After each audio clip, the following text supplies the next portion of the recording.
कार्तिक मास प्रसंग का करती हूँ मैं बखान 34वें अध्याय पर। दया करो हे कृपा निधान। जय श्री कृष्णा, राधे राधे। आज हम आपको कार्तिक मास महात्म के लास्ट 2 अध्याय सुनाने जा रहे हैं। कार्तिक मास महात्म का 34वां और 35 अध्याय। आप पूरा अध्याय जरूर सुनिए क्योंकि ये अध्याय बहुत ही महत्वपूर्ण होने वाला है। तो चलिए शुरू करते हैं भगवान का नाम लेके आगे की कथा। ऋषियों ने पूछा, हे सूत जी, पीपल की वृक्ष की शनिवार के अलावा सप्ताह के और दिनों में पूजा क्यों नहीं की जाती?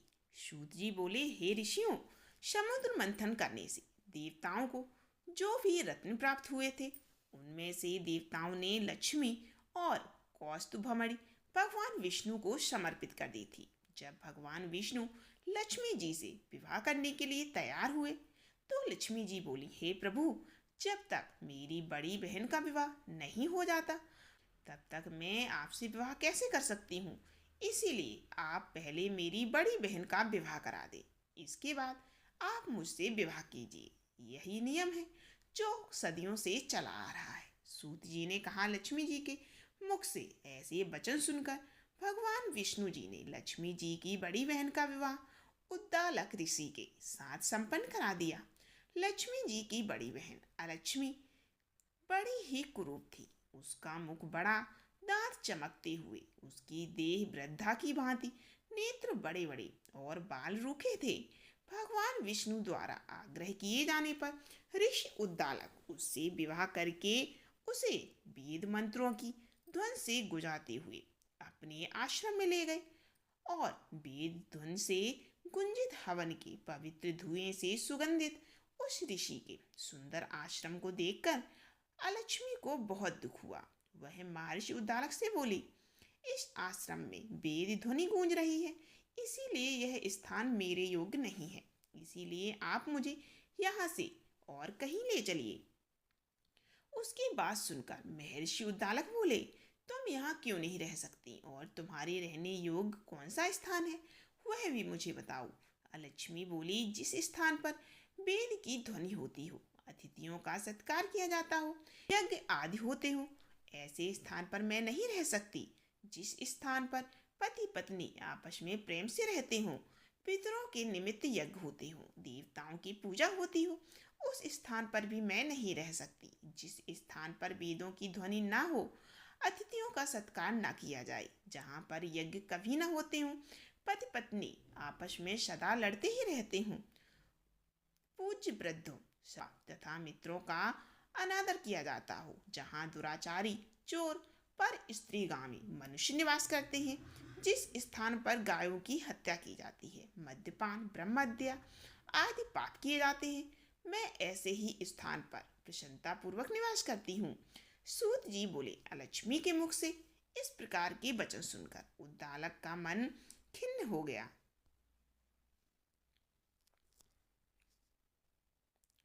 वह इस बात को सुनकर मौन हो गए। थोड़ी देर बाद वे बोले, ठीक है, मैं तुम्हारे लिए ऐसा ही स्थान ढूंढ देता हूँ। जब तक मैं तुम्हारे लिए ऐसा स्थान न ढूंढ लूँ तब तक तुम इसी पीपल के नीचे चुपचाप बैठी रहना। महर्षि उद्दालक उसे पीपल के वृक्ष के नीचे बैठाकर उसके रहने योग्य जगह की खोज में निकल पड़े। परंतु जब बहुत समय तक प्रतीक्षा करने पर भी वे वापस नहीं लौटे तो अलक्ष्मी रोने लगी। जब वैकुंठ में बैठी लक्ष्मी जी ने अपनी बहन अलक्ष्मी का विलाप सुना तो वे बहुत व्याकुल हो गईं और वे दुखी होकर भगवान श्री विष्णु से बोली, हे प्रभु, मेरी बड़ी बहन पति द्वारा त्यागे जाने पर अत्यंत दुखी है। यदि मैं आपकी प्रिय पत्नी हूँ तो आप उसे आश्वासन देने के लिए उसके पास चलिए। लक्ष्मी जी की प्रार्थना पर भगवान श्री विष्णु जी लक्ष्मी सहित उस पीपल के वृक्ष के पास गए जहाँ अलक्ष्मी बैठकर रो रही थी। उसको आश्वासन देते हुए भगवान विष्णु बोले, हे अलक्ष्मी, तुम इसी पीपल के वृक्ष की जड़ में सदैव के लिए निवास करो, क्योंकि इसकी उत्पत्ति मेरे ही अंश से हुई है और इसमें सदैव मेरा ही वास रहता है। प्रत्येक वर्ष गृहस्थ लोग तुम्हारी पूजा करेंगे और उन्हीं के घर में तुम्हारी छोटी बहन का वास होगा। स्त्रियों को तुम्हारी पूजा विभिन्न उपहारों से करनी चाहिए। मनुष्यों को पुष्प, धूप, दीप, गंध आदि से तुम्हारी पूजा करनी चाहिए। छोटी बहन लक्ष्मी उन पर प्रसन्न होगी। सूत जी बोले, ऋषियों, मैंने आपको भगवान श्री कृष्ण, सत्यभामा तथा पृथु नारद का संवाद सुना दिया, जिसे सुनने से ही मनुष्य के सभी पापों का नाश हो जाता है और वो अंत में वैकुंठ धाम को प्राप्त करते हैं। यदि अब भी आप कुछ पूछना चाहते हैं तो अवश्य पूछिए, मैं उसे अवश्य कहूँगा। सूत जी के वचन सुनकर सौनक आदि ऋषि थोड़ी देर तक प्रसन्न चित्त होकर वहीं पर बैठे रहे। उसके बाद वे लोग बद्री नारायण जी के दर्शन हेतु चले गए। जो मनुष्य इस कथा को सुनता है वह संसार के समस्त सुखों का भोग करता है। यहाँ पर कार्तिक मास महात्म का 34वां अध्याय समाप्त हुआ और अब हम आपको 35 अध्याय सुना रहे हैं। अनुपम कथा कार्तिक होती है संपन्न, इसको पढ़ने से श्री हरि होते हैं सभी पर प्रसन्न। इतनी कथा सुनकर सभी ऋषि सूत जी से बोले, हे अब आप हमें तुलसी विवाह की विधि बताइए। सूत जी बोले, कार्तिक शुक्ल नवमी को द्वापर युग का आरंभ हुआ था। यह तिथि दान और उपवास में क्रमशः पूर्व व्यापनी तथा परह व्यापनी हो तो ग्रह है। इस तिथि को नवमी से एकादशी तक मनुष्य शास्त्रोक्त विधि से तुलसी का विवाह का उत्सव करें तो उसे कन्यादान का फल प्राप्त होता है। पूर्व काल में कनक की पुत्री किशोरी ने एकादशी तिथि में संध्या के समय तुलसी की वैवाहिक विधि संपन्न की थी। इससे वह किशोरी वैधव्य दोष से मुक्त हो गई थी। अब मैं उसकी विधि बताता हूँ। 1 तोला स्वर्ण की भगवान विष्णु की सुंदर प्रतिमा तैयार कराएं तथा अपनी शक्ति के अनुसार आधे या चौथाई तोले की वह प्रतिमा बनवा ले। फिर तुलसी और भगवान विष्णु की प्रतिमा में प्राण प्रतिष्ठा करके 16 से पूजा करें। पहले देश काल का स्मरण करके गणेश पूजन करें, फिर पुण्य वाचन कराकर नंदी श्राद्ध करें। तत्पश्चात वेद मंत्रों के उच्चारण और बाजे आदि की ध्वनि के साथ भगवान विष्णु की प्रतिमा को तुलसी जी के निकट लाकर रख दे।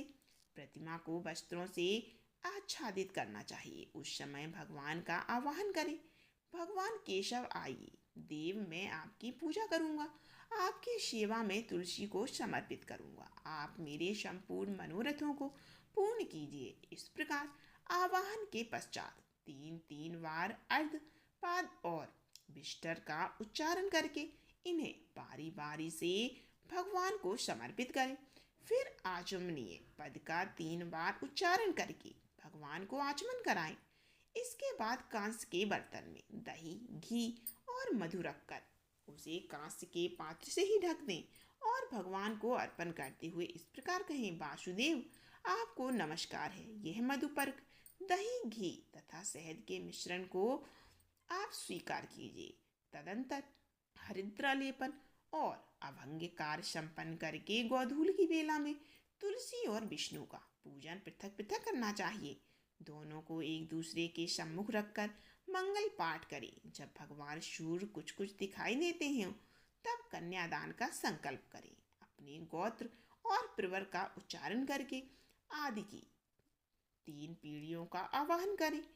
तत्पश्चात भगवान को इस प्रकार कहें, आदि मध्य और अंत से रहित त्रिभुवन प्रतिपालक परमेश्वर, इस तुलसी दल को आप विवाह की विधि से ग्रहण करें। यह पार्वती जी के बीच से प्रकट हुई हैं, वृंदा की भस्म में स्थित रही हैं तथा आदि मध्य और अंत से शून्य है।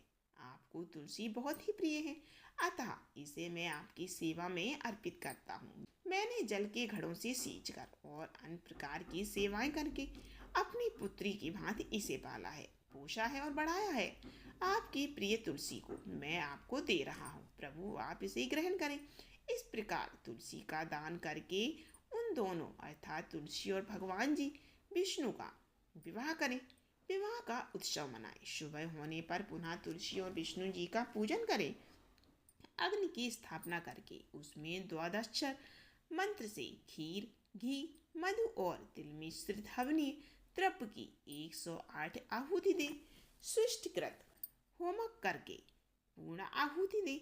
आचार्य की पूजा करके होम की शेष विधि पूरी करें। इसके बाद भगवान से इस प्रकार प्रार्थना करें, हे प्रभु, आपकी प्रसन्नता के लिए मैंने ये व्रत किया है।